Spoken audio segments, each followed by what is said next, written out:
है ना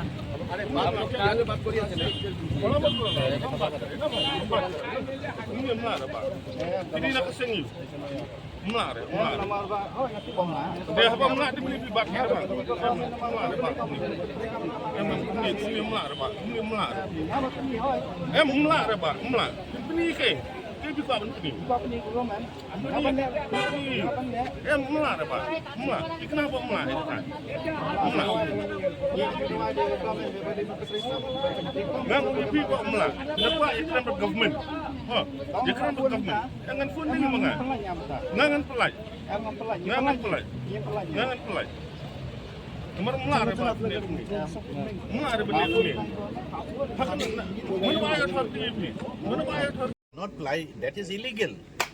We are not talking about private vehicles. Private vehicles are free to come. Somebody is coming on weekend, they can visit Cherrapunji, any Dauki also. As family, they can come.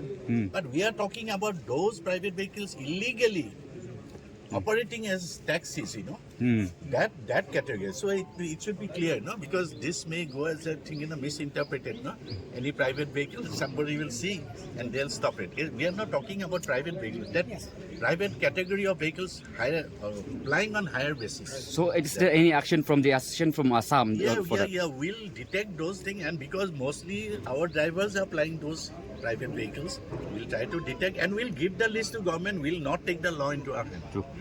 Will not take. And we appeal to our Meghalaya counterparts, so they'll not take the law, they'll give the list to the government and we'll pressurize the government to take action. So what is the message from this meeting from both the associations from Assam and Meghalaya to NGOs or to tourists coming to Meghalaya and going to Assam? What is the message? Message is that people are free to come to Meghalaya, as well as we welcome tourists to come to Assam. So it should go like that, because tourism is booming up, it's a very thriving industry and we should preserve it at any cost. We don't want any element to destroy this good industry, tourism, which is giving employment to so many people, not only taxi operators, lot of employment, starting from hotel, restaurant, homestay, everywhere. ইতিমধ্যে আমাৰ যাদুবিংকি ডাঙৰীয়া আৰু ইছমাইল আলী ডাঙৰীয়াই কথাখিনি আপোনালোকক জনাইছে যে মেঘালয় সন্দৰ্ভত যি এটা আমাৰ মাজত প্ৰপগণ্ডা, যি এটা উৰা বাতৰি প্ৰচাৰ হৈ আছিল, এই উৰা বাতৰিটো আচলতে বন্ধ হ'ব লাগে।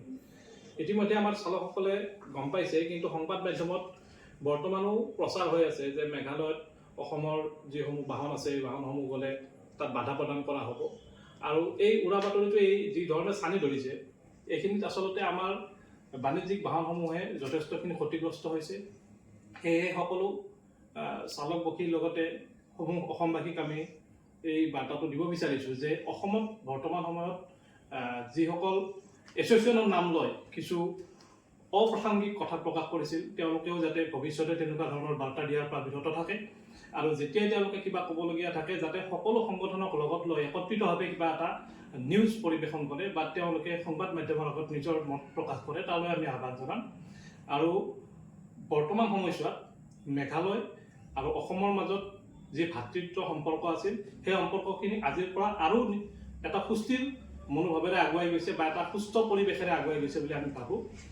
আৰু এতিয়াৰ পৰা যিসকল শংকিত হৈ আছিল বা এটা উৰা বাতৰি প্ৰচাৰ হৈ আছিল যে মেঘালয়ত আমাৰ যাতায়াতত বাধা হ'ব পাৰে, সেই বস্তুটো একেবাৰে নাই বুলি আমি ক'ব পাৰোঁ। আৰু আপোনালোকে আগৰ দৰে পূৰ্বৰ দৰে মেঘালয়ত বা অন্যান্য যিকোনো প্লেচ আছে তাতে উপভোগ কৰা, সেইসমূহত আপোনালোকে ধুনীয়াকৈ উপভোগ কৰিব পাৰিব। ধন্যবাদ।